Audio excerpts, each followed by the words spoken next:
안녕하세요. 오늘은 C.S. 루이스의 순전한 기독교 일부를 좀 살펴볼 건데요. 그리스도인의 사회 도덕이라는 주제. 이게 상당히 흥미롭습니다. 네, 그렇죠. 루이스가 제시하는 기독교적인 사회 원칙들, 그 핵심이 뭔지, 또 이게 오늘날 우리에게 어떤 의미인지 한번 제대로 파헤쳐 보죠. 네, 루이스의 핵심 주장 중 하나는 이거예요. 기독교가 뭐 완전히 새로운 도덕률을 제시한다기보다는요. 이미 사람들이 보편적으로 옳다고 생각하는 원칙들 있잖아요. 네네. 특히 그 황금률, 남에게 대접받고 싶은 대로 남을 대접하라. 이걸 다시 떠올리게 하는데 좀 더 중점을 둔다는 거죠. 새로운 걸 만드는 게 아니라 이미 있는 걸 상기시키는 거군요. 맞습니다. 그래서 중요한 게 뭐 특정 시대나 사회를 위한 아주 구체적인 정책 프로그램을 제공하는 게 아니라는 점이에요. 시대를 초월하는 원칙이니까요. 그 구분이 정말 중요하네요. 루이스가 비유도 들었잖아요.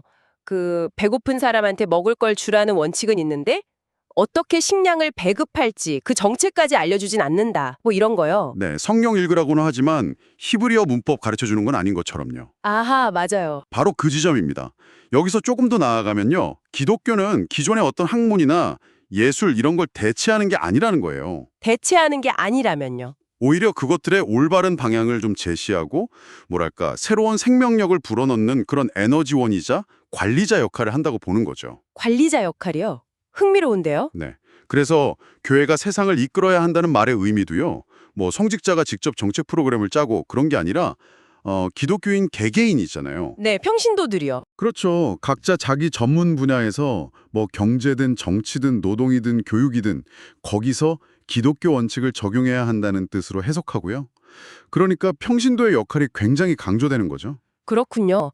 그럼 루이스가 그리는 그 이상적인 기독교 사회 모습은 구체적으로 어떤 건가요? 그것도 좀 궁금한데요. 아, 이것도 참 재밌어요. 루이스 묘사를 보면 일하지 않는 사람이 없고 뭐 사치나 허영심 같은 거 없고 모두가 생산적인 일을 하는 사회예요. 오, 되게 건전해 보이는데요. 네. 근데 동시에 권위에 대한 순종, 예를 들면 자녀가 부모에게 또 아내가 남편에게 순종하는 그런 전통적인 가치들, 그리고 유쾌함이나 예의 같은 것도 강조해요. 물론 이 순종 부분은 좀 논란이 있을 수 있다고 루이스 본인도 인정하고요. 그 부분은 좀 현대적인 시각에서는 걸릴 수도 있겠네요. 맞습니다. 그래서 경제적으로 보면 뭐랄까 일 안 하면 먹지도 말라거나 사치를 배격하는 모습은 약간 사회주의적, 진보적으로 보일 수도 있어요. 네. 그런데 또 가정이나 사회 질서 면에서는 꽤 전통적이고 보수적으로 느껴질 수 있다는 거죠. 양면적이네요. 그렇죠. 그래서 루이스가 딱 꼬집어서 말해요. 이런 사회 전체를 온전히 좋아할 사람은 거의 없을 거라고요. 왜죠? 사람들은 보통 자기 입맛에 맞는 부분만 이렇게 쏙쏙 골라서 취사선택하려는 경향이 있으니까요. 자기라 바꾼 설계도가 진짜 원본이라고 믿고 싶어 하는 것처럼요. 하하, 그렇겠네요. 여기서 또 되게 예상 못한 지적이 나오던데요. 바로 이자 문제요. 아, 네. 그 이자 얘기. 고대 그리스 철학자부터 구약의 유대인, 중세 기독교 스승들까지 다들 돈 빌려주고 이자 받는 걸 비판했다는 거잖아요. 근데 이게 현대 경제 시스템의 거의 뭐 근간인데 말이죠. 그렇죠. 루이스 자신도 이게 현대의 복잡한 투자 시스템, 뭐 주식회사 같은 거 있잖아요.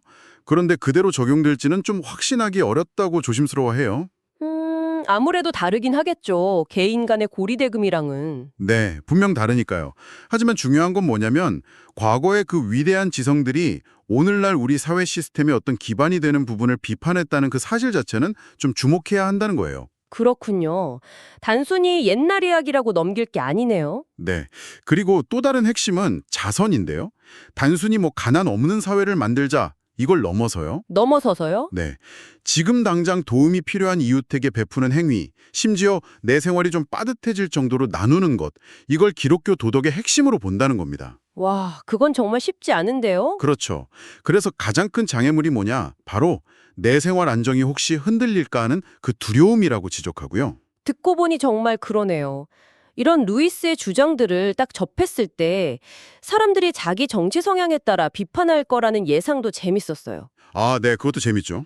좌파는 이거 너무 우파적이다, 보수적이다 할 거고 우파는 너무 좌파적이다, 진보적이다 할 거라는 거죠. 맞아요. 양쪽에서 다 비판받을 거라는 거죠. 그렇다면 루이스가 진짜 말하고 싶었던 최종적인 핵심은 뭘까요? 그게 참 중요한 질문인데요. 루이스는 사람들이 기독교에서 어떤 진리를 찾으려고 하기보다는 그냥 자기 입장을 지지해줄 근거를 찾으려는 경향이 강하다고 봐요. 아, 자기 생각을 확인받고 싶어 한다는 거죠. 네, 그래서 좀 역설적인데 진정한 의미의 기독교 사회는 우리가 온전히 그리스도인이 되기 전까지는 사실 진정으로 원하지 않을 거다 이렇게 말합니다. 우리가 변하기 전에는 원하지 않을 것이다. 네, 이웃을 내 몸같이 사랑하려면 그 전에 먼저 하나님을 사랑하고 그분께 순종하는 법을 배워야 한다는 결론에 이르는 거죠.